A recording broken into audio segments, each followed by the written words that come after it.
Nakiisa ang mahigit 200 tsuper sa Mataas na Kahoy, Batangas sa ikalawang araw ng malawakang tigil pasada ng Manibela. Ang ilang pasahero apektado.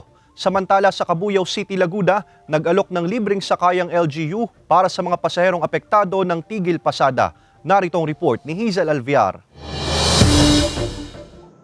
Naabutan ng GMA Regional TV Balitang Southern Tagalog ang hilera ng mga nakaparadang pampasaherong jeepney na ito papasok sa arko ng bayan ng Mataas na Kahoy, Batangas kaninang umaga. Habang ang mga drivers at operators ng mga ito kumpulan at iisang kanilang sigaw.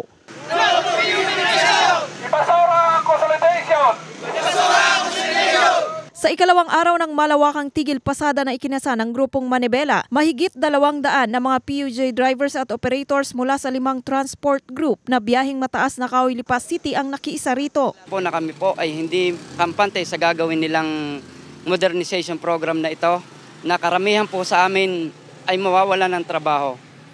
Ang itinalaga po sa amin ni LTFRB 87 units lamang. Ay kami po dito sa buong Mataas na Kahoy ay lahat-lahat po ay almost 300 po. Bagamat nasasayangan si Isagani sa nawalang isang araw na kita ngayon, mas malaki daw ang mawawala kung matutuloy ang PUV modernization program, kaya siya sumali sa tigil pasada.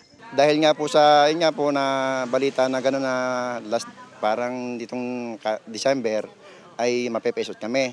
Yun naman po kami panawagan sa gobyerno na sana naman po gano'n, hindi gano'n. Paliwanag ng LTFRB, hindi raw sila mawawala ng kabuhayan at tuloy ang kanilang pamamasada kung consolidated na sila. Kung hindi ka agad makakabili ng bagong unit, pagbibigyan ka pa namin ng panahon na makabili ng bagong unit. May mga modernized jeepney naman na bumibiyahe at siyang humahakot sa mga pasahero. Pero ang pasaherong gaya ni Delia na hindi alam na may tigil pasada, natagalan bago makasakay dahil nakabudget lang daw ang kanyang pamasahe sa traditional jeepney na siyang kanyang hinintay at nakagawi ang sakyan. Hindi ko alam kung magkano yun eh. Baka kulang pamasahe ko. Kung mamaya pa yun eh. Hindi ko na mahihintay, may trabaho baga ako.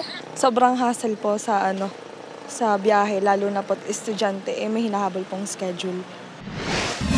Sa Cabuyao City, Laguna, ilang mga pasahero din ang nahirapang sumakay kaninang umaga. Balik face-to-face classes na rin ang mga estudyante matapos itong suspindehin kahapon. Nag-alok na rin ng libreng sakay ang LGU para sa mga pasahero. Patuloy naman na nakamonitor ang LTFRB sa mga nagsasagawa ng tigil pasada at binigyang diin na paglabag daw ito sa kanilang prangkisa. May mga penalty silang kapag nalaman namin kung sino yung mga involved sa strike kasi violation ng CPC nila. Kasama si Kel Ravaca, Hazel Alviar, Balitang Southern Tagalog.